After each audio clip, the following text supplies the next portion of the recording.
That's your opinion. It wasn't my survey. Mate. He just told me to F off.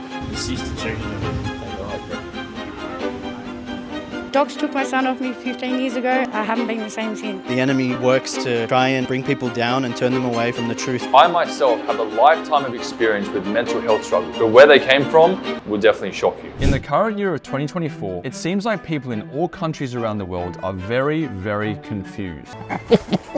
With mental health issues on the rise and an apparent feeling of uncertainty for the future, there's one particular city in the world that was voted both the most happiest city but also the most depressed city in their country. Canberra, the capital city of Australia located in the ACT, was voted both the happiest but also the most depressed city in the country. And yes, I'm just as confused as you are. I headed down to Canberra for the day to try and get to the bottom of this emotional roller coaster that the residents of this city are facing and to find out for myself why Canberrians are so confused. Alright guys, I've just arrived in the most confused town on planet Earth. We're in Canberra, Australia today, and we're going to be asking locals how they feel about living here, if living here contributes to them being more confused about whether they're happy or sad, and just kind of see what we find. Let's go.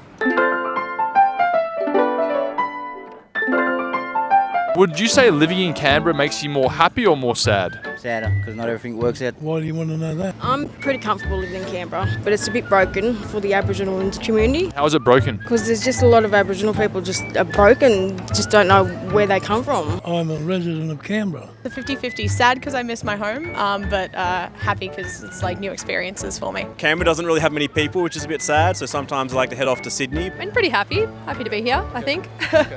Happy. What makes you happy about Canberra? I have a lot of friends and I'm with my family, so And a good hairstylist. yes. Very happy. So Canberra was actually voted Australia's most happiest city, but also Australia's most depressed city. Why do you think that's the case? That's your opinion. All right, so I'm just out here with Taylor Swift and Guy Sebastian. How are you guys today? Pretty red hot. Red hot. What about you, Guy? I'm not doing too bad, mate. Do you feel like you robbed Shannon Noll of his Australian Idol title? Yeah. There's a lot of business people here, so maybe it's the work culture. I guess it's hard for living in general, like cost is very, very high. It doesn't surprise me, given the fluctuating weather. I can see how some people would absolutely love that and other people despise it. Do you think the weather makes people confused here? Confused? Probably. It's your opinion that it's because you said it. Are you guys dating or your brother and sister? Brother and sister. Like legit? Both. Oh, you're both. That's what you guys from Canberra do. I heard about that. You have cameras on both of you and so do I. Does that mean we're filming at OnlyFans right now or? No comment. Canberra is also the segs and corn capital of Australia as well. I'm not sure if you knew that. Is it? Yeah. Down in Fishwick, back in my degenerate days, I just knew from that time in my life. Therefore, it's your opinion, and therefore you want to make Canberra. What are you most confused about living in Canberra, would you say? The cops, bro. As funny as some of the answers were, I knew that it was often the people that look the happiest on the outside are often the ones suffering the most on the inside. So I decided to try and go a little bit deeper. What side do you stand on? Depressed. Yeah, depressed. And what do you think causes this? Surroundings, people you with. Yeah. Do you have one situation in mind where something bad has happened to you in Canberra? Yeah, a lot, but I don't want to say. Yeah. And usually we ask people, are you happy? Most people just say yes. Are you truly happy, would you say? I mean, I have my mental illnesses, of course, but I'm happy some days and then not so happy the next. And what sort of things do you suffer from personally? Anxiety and depression.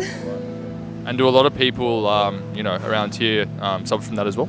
I believe so, yeah. And what do you do personally to sort of help alleviate that? I listen to my music, so K-pop, and play games and all that, so. It's not my opinion, actually. It was just statistically on Google. Yeah, but you got it from Google, and therefore it's second-hand information. So you can't trust that information, right? No way. Because you seem like a very happy person yourself, so. That's right. Last question. What are your pronouns? What do you mean pronouns? Like, what do you identify as? A citizen of Canberra. Right guys, so I'm about to put the residents of Canberra through 3 simple tests. Test number 1 is going to be me trying to hug random strangers and see if they hug me back. Test number 2 is going to see what their reactions are if I try and just smile at them, see if they smile back at me. And then finally, test number 3 is going to be where I go up to someone and verbally talk about how I don't feel too good right now and see if they cheer me up. I'm going to be filming these with my new camera glasses here as well to capture their upfront reaction. So let's see how I go and wish me luck. Fuck, mate. Bro, he just told me to F off. Oh, yeah.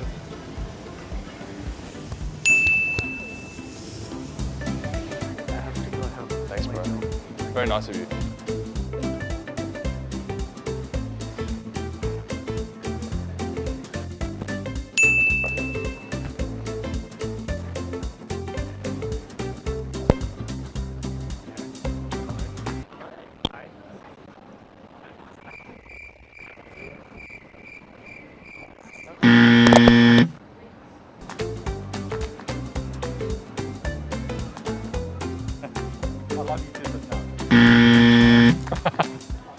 These guys are most likely not from here, but let's try anyway.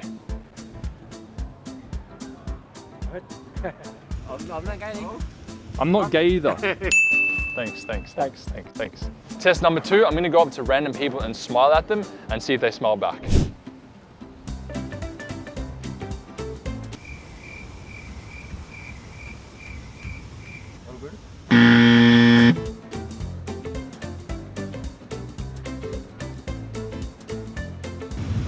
Who are you? What are you doing?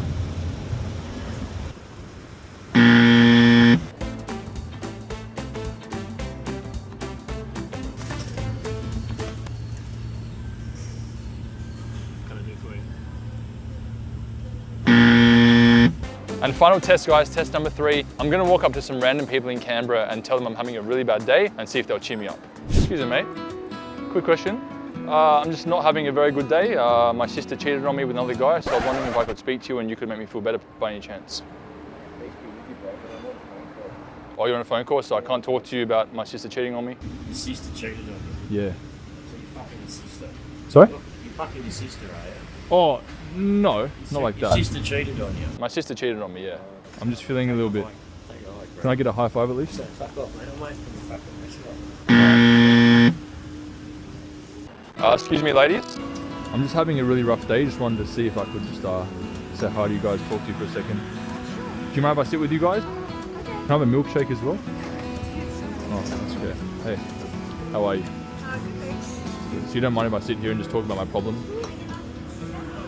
That's very nice of you. What's your name?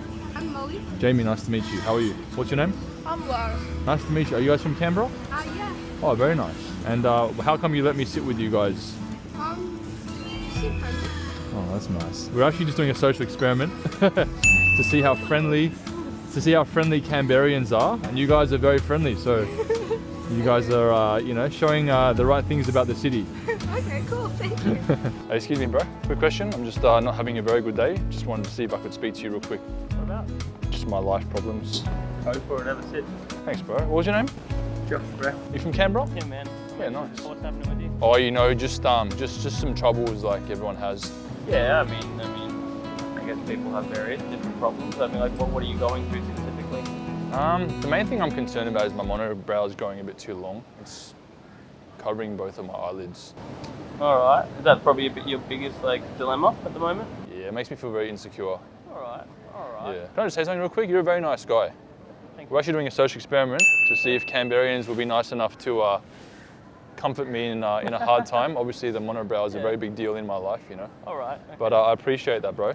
No, that's right. Out of the 12 tests I did, 60% of the residents failed, but the remaining 50% succeeded, so it wasn't a bad score. However, I knew that there was a lot more to this confused city, and I wanted to dig a little deeper. We drove down to an area called Tuggeranong, 20 kilometers south of Canberra CBD. Shortly after arriving, we met a lady with a very interesting story. Alright, what's your name? My name is Elton Joyce. Where are you from? Tuggeranong. What's Tuggeranong like to live in? Boring. Tuggeranong is Tuggeranong, I guess. And have you yourself ever suffered from depression? I suffer from postnatal depression and normal depression, mental health, all of it. When did this start, do you think? So I have 2 children. I have a 15-year-old and a 9-year-old, so 15 years ago. So it's all started when my son was born, and when docs took him from me, I haven't been the same since. Docs took my son off me 15 years ago. I hit the drugs hard. Then I got married. Then my husband walked out on me. Then I had a daughter to him. Then she got taken, but she lives in Mount Druitt with my nan and pop. And I'm just, struggling, getting on with life. And so what was that like when you were going through that?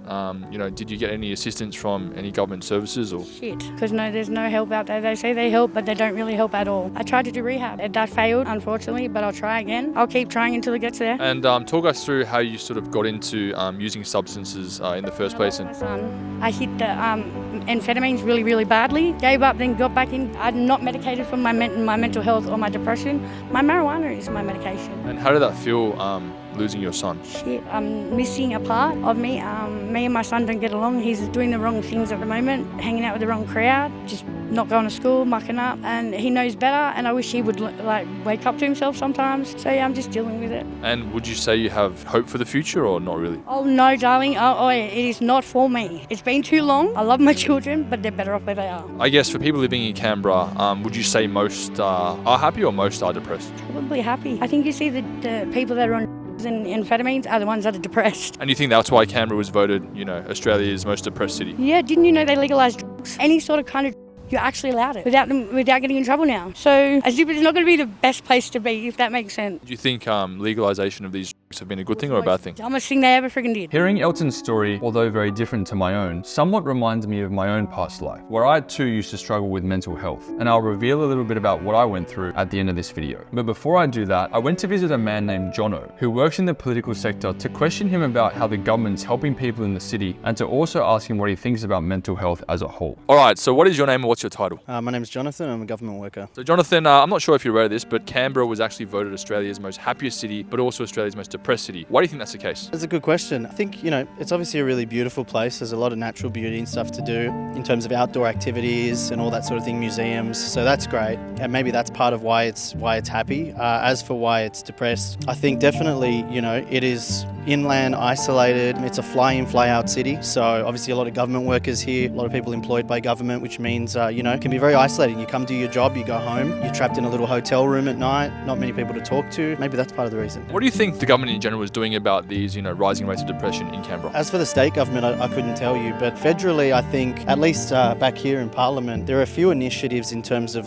there are people you can call and talk to, or there's a rec centre in there, which a lot of people might not know. So sometimes it's good just get out, go to the gym, go for a swim or something like that, just clear your head from the long hours that we do and the work that we do. So yeah, there's those sort of things, but I don't know anything concrete or material that the government's necessarily doing in that space. And do you think depression is purely caused by, mental health, or do you think there could be other reasons why people are suffering from these conditions? Obviously, it's tricky because I don't want to paint everyone with the same brush. There's obviously a lot of people that actually genuinely struggle. I do believe that there is spiritual oppression out there. The enemy works to try and bring people down and turn them away from the truth. I actually went through something myself where I was suffering from depression for a lot of my life, and then I found out that a large proportion, not all of it, but a big proportion was through demonic oppression that I was experiencing, and then I had to go through certain things to help me get out of it. So that kind of elaborates slightly on what you're saying, right? Yeah, absolutely. Certainly, I think that oppression comes in all forms. Sometimes it's very visceral and very obvious. Other times, I think it's just those little things in life that just sort of niggle at you and stress you out and bring you down. But all of it's designed to take your mind off, the things that are good in this life. In terms of what we were created to be. We were created to be creatures with purpose. We all have purpose. We all have hope. And the enemy tries to take us away from that. As chronic mental health conditions continue to rise every single year, the normalisation of this in society is something that we should be looking more closely at. According to the trustworthy WHO, over 700,000 people every single year themselves, with 1 in 5 adults currently experiencing a mental health illness. But surely you'd think with technology on the rise, pharmaceutical medicine revolutionising itself, and government-sanctioned measures becoming more controlling, shouldn't these rates of mental health issues be going down? I myself have a lifetime of experience with mental health struggle, but where they came from will definitely shock you. You see, the world that we live in is far more than what tangibly meets the eye. When someone suffers from a mental health issue, the first thing that's recommended is for that person to be medicated for. Unfortunately, all this does is mask the symptoms without actually getting to the root of the problem. For me personally, having suffered from depression, anxiety, and OCD for most of my life, I actually realized that my own mental health problems came from a very unlikely cause, which is something that Jono, the government worker, mentioned before. After getting to a point of desperation where I would try absolutely everything to fix myself, I heard about something called demonic and spiritual oppression that can actually cause mental health problems. I then underwent a process where I was actually able to eliminate all demonic infestation that I had. And after this, to my own disbelief, all of my anxiety, depression, and OCD was completely gone and never came back. Now, I'm not saying that this is 100% the case for all people out there, and this may sound a bit woo-woo to you guys, but it's definitely worth looking into. As for the locals of Canberra, the world's most confused city, I hope that the people that are experiencing depression find peace within their lives. And I also hope that those living happy lives in Canberra continue to do so, as a person's perspective will ultimately shape their outcome. I really hope you guys enjoyed this video, and if you want to see extended scenes from my time in Canberra, make sure to head over to my Patreon website for bonus and uncut clips of this video.